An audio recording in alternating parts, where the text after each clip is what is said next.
যেখানে ছিল কি আপনারা বাড়িতে প্রাইভেট টিউটর হিসেবে যোগ দিতে পারবেন এবং তার সাথে সাথে যারা টেট বাড়িতে পড়তে চাইছে তাদেরও পড়াতে পারবেন, এরকম একটা আমি একটা ইমেজ আপনাদের পাঠিয়েছিলাম, সবাই পেয়েছেন বা সবাই দেখেছেন? হ্যাঁ স্যার। আচ্ছা, এটা কেন পাঠিয়েছিলাম বলতে পারবেন?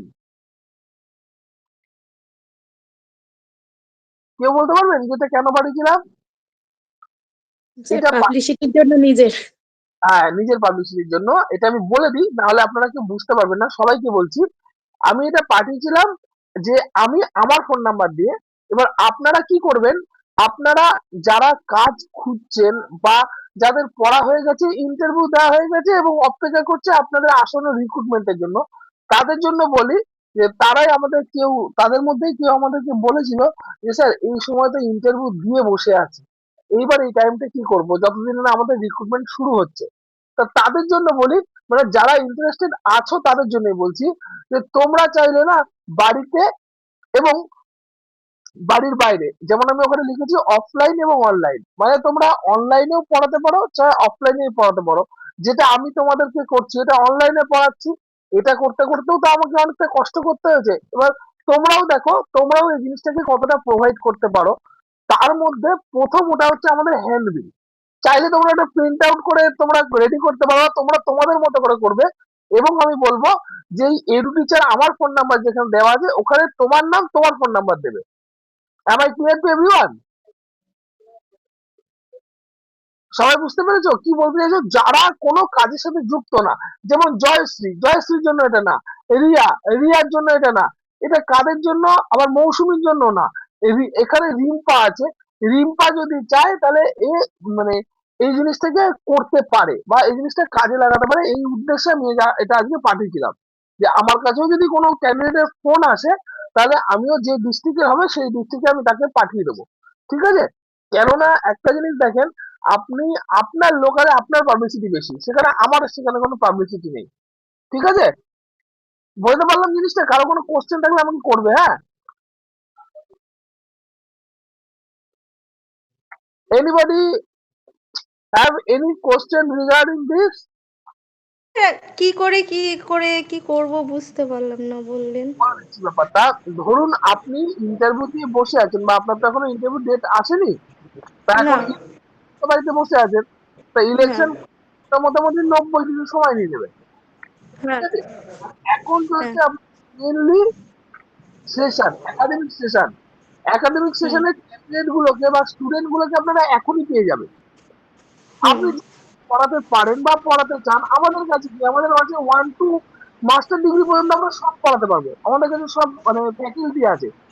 এবার ব্যাপারটা হুম। হচ্ছে আপনার এলাকায় আপনি যদি ওরকম একটা অ্যাড ছাপিয়ে বা কারো মুখে মুখে হোক কোনো অ্যাড ছাপিয়ে বা যেভাবে হোক, আমি একটা প্রসেস আবিষ্কার করে আপনাদেরকে পাঠিয়েছি, আপনারাও এটা করতে পারেন যে লোকাল স্টুডেন্ট কালেক্ট করতে পারেন তাদের পড়ানোর জন্য, যদি আপনার এই প্রফেশনটা পছন্দ হয়। কেননা দেখেন ম্যাডাম, আপনার রিক্রুটমেন্ট হওয়ার পরও আপনার চাকরি পেতে পেতে যথেষ্ট সময় লাগবে, এটা আপনিও বুঝতে পারছেন আমিও বুঝতে পারছি। তার কারণ হ্যাঁ মাঝখানে স্যার। প্রসেস পড়ে গেছে যেটা ভোটের। ঠিক আছে? হুম। সেটাই আমি বলবো, হুম। এইখানে বসে না থেকে যদি একটা দুটো স্টুডেন্ট পান না তাহলে মনে হয় ব্যাপারটা একটু ভালো হবে যারা স্যার পড়াতে। বাড়িতে, স্যার আমার বাড়ি থেকে হবে না, মানে আচ্ছা, আমার, স্যার আমার আমার আমার বাড়ির সিচুয়েশন এমন নাই যে আমি বাড়ি থেকে টিউশন পড়াতে পারবো, আমার বাড়িতে এসে টিউশন হবে না, দেখুন এটা ম্যাডাম, হবে আমি না। একটা কথা বলি, দেখুন যার অসুবিধা নেই তার কোনো ব্যাপার না, আর যার অসুবিধা হচ্ছে অন্তত নিজের অন্য সংস্থানের জন্য তাদের জন্য এটা আমি করেছি। বুঝতে পারলাম আপনার প্রবলেম হতে পারে, মৌসুমী স্যার দরকার। অনলাইনে কোনো সমস্যা নেই, কিন্তু অফলাইনে সমস্যা, বাড়ি থেকে হবে। একটা জিনিস দেখুন, আপনি যেরকম ভাবে ভাবুন আপনাকে তো জিনিসটা একটু ভাবতে লাগবে। অনলাইন হোক অফলাইন হোক জিনিসটা শিখতে লাগবে, বা স্টুডেন্ট সবার আগে দরকার যেটা হচ্ছে স্টুডেন্ট কিভাবে কালেকশন হয়। এখানে রাহুল থাকলে রাহুলকে জিজ্ঞেস করতাম যে কিভাবে স্টুডেন্টদের কালেকশন হয়। এক বলতে পারে ও যে স্কুলে স্কুলে যে সমস্ত গার্জেন আছে সেই সমস্ত গার্জেনের সাথে মিট করা বা কিভাবে হয় প্রসেস গুলো আমি রাহুলের কাছ থেকে শুনবো পরে, যেহেতু রাহুল পড়ায়। এবার আপনারাও চাইলে এইভাবে নিজেদের কেরিয়ারটা শুরু করতে পারেন, শুরু করতে বলবো না, টাইমটা ইউটিলাইজ করতে পারেন স্পেন্ড না করে।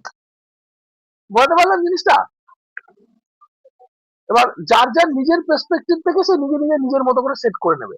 এটা রিয়া ম্যাডামও ভালো বলতে পারবে যে কিভাবে স্টুডেন্ট কালেক্ট হবে। ম্যাডাম একটু বলেন তো, একটু শুনি কিভাবে কোনো স্টুডেন্ট পেতে পারি। কিভাবে, মানে এট ফার্স্ট তো নিজের পাবলিসিটি করতে হবে, এবং আমি যদি আমার পারফরমেন্সটাকে একটা জায়গায় সেট করতে পারি, আপনি মানুষ এসে তোমাকে বলবে যে আমাকে একটু দেখে দাও, বা আমাকে একটু করো, বা আমার বাচ্চাকে একটু পড়িয়ে দাও। মানে সেই হ্যাঁ, জায়গায় সেই লেভেলে নিজেকে সেট করতে হবে। সেই লেভেলটা ম্যাডাম পৌঁছাবো কি করে? আমি একটা একটা জাস্ট উদ্যোগ নিয়েছি যে একটা লিটলিট হ্যাঁ, তৈরি। আমি আমার ক্ষেত্রে বলতে পারি, মানে আমাকে সবাই রিকোয়েস্ট করেছে এখান থেকে, যখন আমি স্টেজ পারফরমেন্স করেছি, আমার স্টেজ পারফরমেন্স ওরা ওরা দেখে আহ, মানে ওদের ভালো লাগে, এবং তা থেকে সেটা গেন হয়। তাহলে সেক্ষেত্রে, এই ক্ষেত্রে যদি পড়ানোর ক্ষেত্রেই বলে, তাহলে আমাকে কাউকে একজনকে পড়াতে হবে, এবং সেটা বিনা পারিশ্রমিকে যদি আমি পড়িয়ে তাকে ভালো ফল করতে পারি, হয়তো সে আরো 5 জনকে বলবে, এবং সেখান থেকে একটা ফল পাওয়া যেতে পারে বলে আমার আপনারটা মনে হয়। বুঝলাম, আপনারটা বুঝলাম, কিন্তু মেইন ব্যাপারটা হচ্ছে কি ম্যাডাম বলেন তো, প্রথমটা শুরু করবো কি করে এটা একটু বলে দেন আমাদেরকে। যে প্রথমে আমি একটা স্টুডেন্টকে পড়ানো শুরু করবো, তারপরে না পাবলিসিটি হবে, কিন্তু প্রথমে কাজটা আমি কিভাবে শুরু করবো এটা একটু বলেন, একটু শুনি। আমার স্যার মনে হয় আমি তো প্রথমে করেছিলাম। স্যার আমারই তো ছিল স্যার। আমি যখন স্কুলে পড়াতাম তখন তো অনেক প্রায়োরিটি হয়ে গেছিল, অনেক স্টুডেন্টের মা বলতো যে আমাকে বাড়িতে হ্যাঁ, পড়ান, তুমি এটা এবার তো শুরু আমারই করতে হয়েছিল। পারো যে যে আমি সেটা বন্ধ হ্যাঁ, করে দিয়েছিলাম, এবার আমি সেটাকে আবার করে শুরু করতে চাই, এরকম করে একটা হ্যাঁ, সেটা পাবলিসিটি করতে পারো। সেটা তো হ্যাঁ ওইভাবে হবে, সেটা তো পারবো আমি, সেটা কিন্তু আমার সেটা হবে না, আমার ওই ধার থেকে ওটা হবে না, সেই ম্যাডাম জন্যই তো সমস্যা। শুনুন শুনুন, আপনার যদি অন্য সংস্থান হয়ে গিয়ে থাকে কোনো অসুবিধা নেই। আমি মেনলি তাদের উদ্দেশ্যে বলছি, এরকম যদি কোনো পার্টিসিপেট আমার এখানে থেকে থাকে যে স্যার এখন যদি একটু পড়াতাম তাহলে একটু রোজগার হতো, আমার একটু খাওয়া দাওয়াটা চলতো, এরকম যদি কোনো স্টুডেন্ট থেকে থাকে তাদের ক্ষেত্রে, সবার ক্ষেত্রে না। আপনার যখন প্রয়োজন নেই কেন আপনি এর মধ্যে বাধা ফেলাবেন? না, না, প্রয়োজন নেই না স্যার, প্রয়োজন অবশ্যই আছে আমার। কিন্তু মানে আপনি যেটা বলছেন সেটা একটা কি বাড়ির থাকে না একটা, মানে পরিবেশ থাকে সেইটা, মানে সেই পরিবেশটা আমার বাড়িতে হবে না স্যার। এটাই হচ্ছে মেন কথা, বাড়িতে থেকে আমার সেটা সম্ভব না। আর আমাকে কান দিতে বলেছে, আমার অনেক সমস্যা আছে, মানে আমাকে কান দিতে বলেছে, আমাদের কান্দি কাছে। তো তো এবার ওখানে গেলে আমি, এক নম্বর কথা আমি সাইকেল চালাতে জানি না, আর দ্বিতীয় নম্বর কথা আমার মেয়েটা ছোট, এইসব অনেক সমস্যা আছে বলে আমি যেতে পারছি না। না ছেলে স্যার আমাকে তো অনেকে নাহলে আমার তো আমার পয়সাটা প্রয়োজন, অন্য সংস্থার আমারও প্রয়োজন, কিন্তু কিছু করে না, এই কটা সমস্যার জন্য আমি পাচ্ছি না। আচ্ছা ম্যাডাম, আমার মাথায় আইডিয়াটা এসেছিল, এই আইডিয়াটা দিয়ে আমি ভুল করেছি, আমি ক্লাসে ফিরে যাচ্ছি আবার। হ্যাঁ, আমি ক্লাসে চলে যাচ্ছি। স্যার বলছি, এর আগের দিন আমি না ইন্ট্রোডাকশনটা দিতে পারিনি, কারণ ক্লাসে জয়েন করতে পারিনি, তা আজকে আমি একটু দেবো, মানে আপনি যদি দেখে দেন একটু। আপনি দিলে ইংলিশে দেবেন, বাংলায় শুনবো না। স্যার ইংলিশেই বলছি, কালকে আমি দিতে পারিনি বলেই আমি আজকে জাস্ট আপনাকে শোনাতে চাইছি। আমারটা ঠিক হচ্ছে না ভুল হচ্ছে একটু আমাকে। আচ্ছা, আমার এটা ভুল হয়েছে আপনাদেরকে বলা, পড়ানোর বিষয়টা, ঠিক আছে? আমরা টপিকটা চেঞ্জ করে ক্লাসে চলে আসলাম, ঠিক আছে? যার ইচ্ছা হবে পড়াবে, যার ইচ্ছা হবে না পড়াবে না, ঠিক আছে? যার অসুবিধা থাকবে সে পড়াবে না, আর যার পেটে টান আছে সে পড়াবে, ঠিক আছে? যার যার দরকার শেষে করবে, যার যার দরকার নেই শেষে করবে না। Am I clear to everyone? হ্যাঁ স্যার। চলুন আমরা এবার টপিকে ফিরি।